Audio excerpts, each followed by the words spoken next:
Yo, what is up guys, it is Uncle Kobe and welcome back to another Black Ops 2 weapon breakdown and comparison video. In the last episode we covered two snipers, the DSR-50 and the Ballista, and it got awesome ratings, so thank you guys again for that. However, in today's video we're going to be taking a look at two powerhouse SMGs that are the PDW-57 and the Scorpion EVO. Black Ops 2 is considered to be dominated by submachine guns, and you can see both of these guns going to work in nearly every game you play in. I do believe one is a little more user friendly to beginner players and one is super effective in a veteran player's hands. But like always, I'm going to be taking a look at some stats, recoil patterns, and bullet spreads pertaining to these two, so sit back and enjoy the video, and if you do, don't forget to smack that like button, so let's get started. First, taking a look at the personal defense weapon, also known as the PDW. It is coming in with 35 to 16 point damage, making it the only other SMG other than the MSMC to have the ability to take out enemies with 3 bullets from close range. While long range, you're looking at about 6 shots to kill. For the Scorpion EVO, it is rocking the standard 33 point damage that is common between most of the SMGs in this game, of course meaning that it is going to take at least 4 bullets to take out an enemy.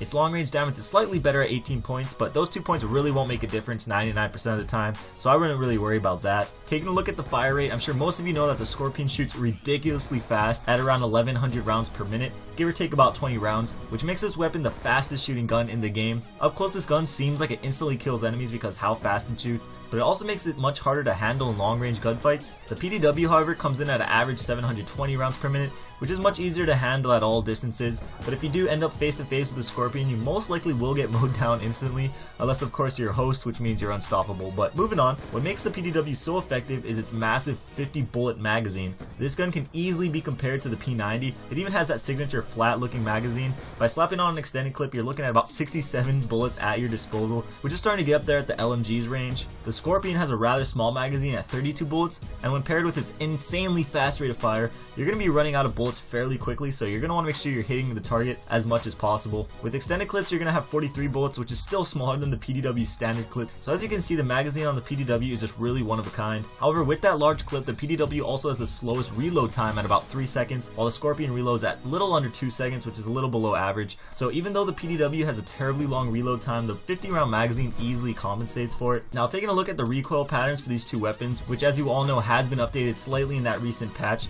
the PDW has more of a gradual left to right horizontal recoil, while the Scorpion has a straight up and down vertical recoil. Typically, straight up and down recoils are fairly easy to handle with some practice. The AK-47 in past Call of Duties is a perfect example of this. However, that's only because of its low rate of fire, whereas the Scorpion's fire rate is really high, which makes the gun kick up fairly quickly. As for the hipfire spreads, this also was affected by the patch, and as you can see, they're a little bigger than before. I couldn't see that much of a difference from before and after the patch, but the Scorpion does have a slightly better spread than the PDW. The bullets are more compact, even though there is that increased hipfire recoil, but that little bit of recoil tends to work in your favor in those close quarter hipfire battles, because most people tend to aim way too low when hipfiring, and this also makes the Scorpion even deadlier close range. But when it all comes down to it, which gun is better for you is decided by what kind of player you are. If you're a really experienced player that likes to get up all in the enemy's face and can handle that higher recoil, the Scorpion EVO is an extremely deadly and effective weapon.